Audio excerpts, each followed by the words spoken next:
भैया भाव के बुझाते कि अगर पढ़ाई के करे ना कमैया हम बने कि अकेले बताओ भैया कैसे कर मैं बाप रे बाप फटल कि पर बाग जो बरोबर मैं काफी नहीं के बा दादा अब हम का करिए अयो दादा दीगे तुम्हारे बाबू चला भैंसिया धो के मैं को बराबर काछ उसके मैं धो दे सब मैं डाले के बारे में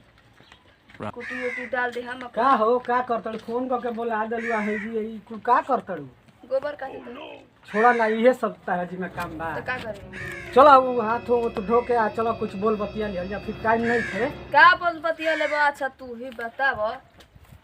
हमारा गोबर ना पता है तो खाए कैसे बने अरे खाए के बाद छोड़ा छोड़ा ना टाइम नहीं थे हाथ हो धो लो चलो चलो चलो हाथ हो धो लो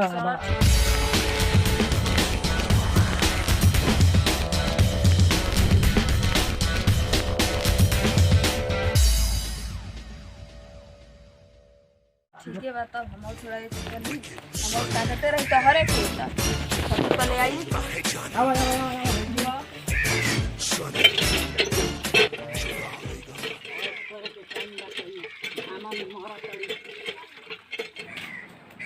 ये मोरा तारा घरे कोई नहीं थे ना भैया भाभी बड़ा बढ़िया घर बा तारो देखो तो पंखा वाली तो आराम से चलता रहा और मम्मी भाई ला तो सुता अपन करे ओरे मोर दे हां जान तड़ू बड़ा दुखाता होता है कि दबा खाली को यही से कहत है न कि घाम में काम मत करो हां बहुत का कर नहीं कि कोई तब न करत नहीं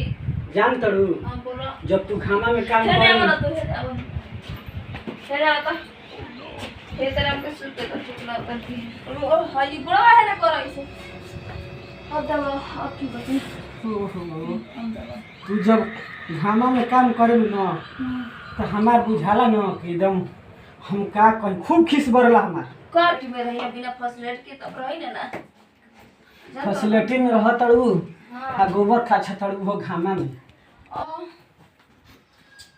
का कहत रहला उते घरे हमरा था कुछ दे कहत रहला कोनी न हां बोला तू अकेले है जी मिलत जुलत बा अरे हे जा बेटा जरिया मिला छुला हम बोल ला अरे हे जा जरिया कहता तू दूर भागा तो हमर से कहना कहला का ये सब दूर भागा तो ये कहो बोला पहले तू कितना सुंदर लागत है अरे हे जा तो तू पहले से देखो तो 12 कितना मस्त वीआईपी लागत है सुन ना बोला तू कहत है कि हम तहरा से इतना प्यार करतनी है हां आ तहर घर वाला अगर आज हसन तो मारे लगे से तो का करबू के मारी हो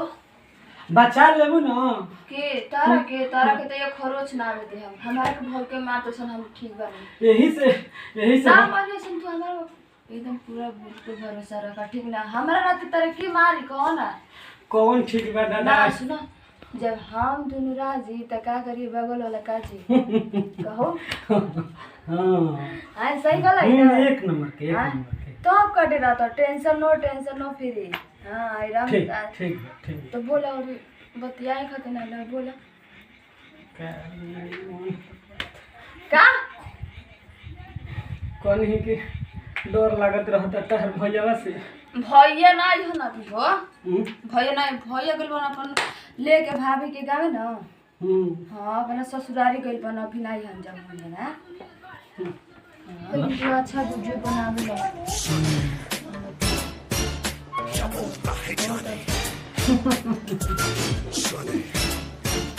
मैं तो हम लोग के दिन साथ कितना अच्छा है अरे ई तू का करतरी हाउ के ह तोरा के हम बताऊ है नी ससुरे ने तोरा के कहां नाम खोजनी आई तू का मस्ती कर रहल बड़ी तू बताऊ उ के ह कौन ले कहू अरे हमर क्लास के बेस्ट फ्रेंड हो तोर क्लास के बेस्ट फ्रेंड हां ए जगह करे आइल बाबू आई रन हमरे स्पॉन्सर को ना भैया रे यही से बोलाइले रही हम एक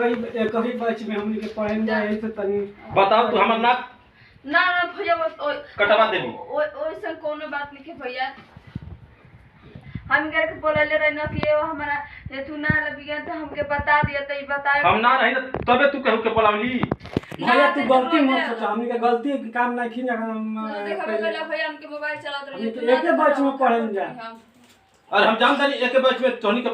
पढ़त रसन की का करत रसन हम जानता नहीं। तो भैया तो तू ऐसे काहे कह तो सब काहे कर तो मैंने हमार पर तार भरोसा नहीं खे। तू भरोसे रह दिल बड़ी हम आप तो दोनों सुत के आथु करत रसन मोबाइल चलावत रसन। तू नेटावा पर पढ़ैया बा हम उहे बात भैया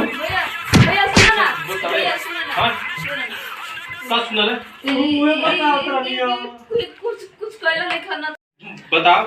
तो हमने भैया ऐसा तू सुनो ना तो पहले सुनो वैसे बात नहीं के भैया ना हिंगरा के हम बोलैले बस बस पढ़ाई खातिर अब कुछ ना भैया। अरे तो हनी ऐसा लड़का लेकिन मैं स्कूल के बिगाड़ के धरत रसा गांव भर के ना भैया ओसन कोनो बात नहीं के भैया, हम कोनो गलती नहीं के। और फिर ना दो भैया बच्ची तक तू सुनो भैया मारा जी आज के बाद ना आई रही। ना को ये बताओ तोर बेटी बहन भाई सकीना घर में 22 तब कहे से गलती काम नहीं की कहले भैया, बस इनका सवाल वाला फोन कहली है बोलली है हमारा भैया गांव ये बात में। रहला कुछ ना तोर मास्टर नहीं समझा हम खातिर। तू कोचिंग का करतली ना कोचिंग करे ना तो मास्टर जी को ना तो उनकर औरत के तबीयत खराब हो रही है चल गया तेईसे बेर इनके बुला ले आज के बाद ना बोले चल तू ले भाग। भैया सुनी ना भैया उनकर हे जनता भैया उनकर चलते आज हम आगे बढ़त नहीं उहे हमें बहुत साथ देतन। अगर वो ना रहे ना तो हमारे साथ कोई दे वाला नहीं खे जानला की। और जैसन सोचत वैसन बात नहीं के भैया जानला कि आज वो ना रहता ना तो हमारे कुछ ना आई थे।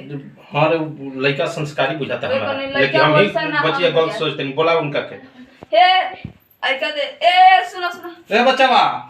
का दे आके भैया कहा जा तो दिखाओ देख लो भैया ऐसा ना होली। बैठा जा हम गलत सोच ले नहीं ठीक बा। हां भैया बोलो भैया तू जान हमार दो बहन के बताओ तो रहे जौन जौन सवाल बताओ ठीक। हम गलती भैया सोच ले नहीं। हम कबो गलती करबे ना कर, जब ये पूछेली ना कि तनी है बताइबा हो हम कहले कि हां बताई उहे आके बता देली। अच्छा ठीक बा बच्चे इनके पानी में पियोलू। हां पानी नहीं चलो घर इनका के लिए चल तो घर चल चलो खाए वो इनका के दो लिया चल के चलो चलो हो बबुआ चलो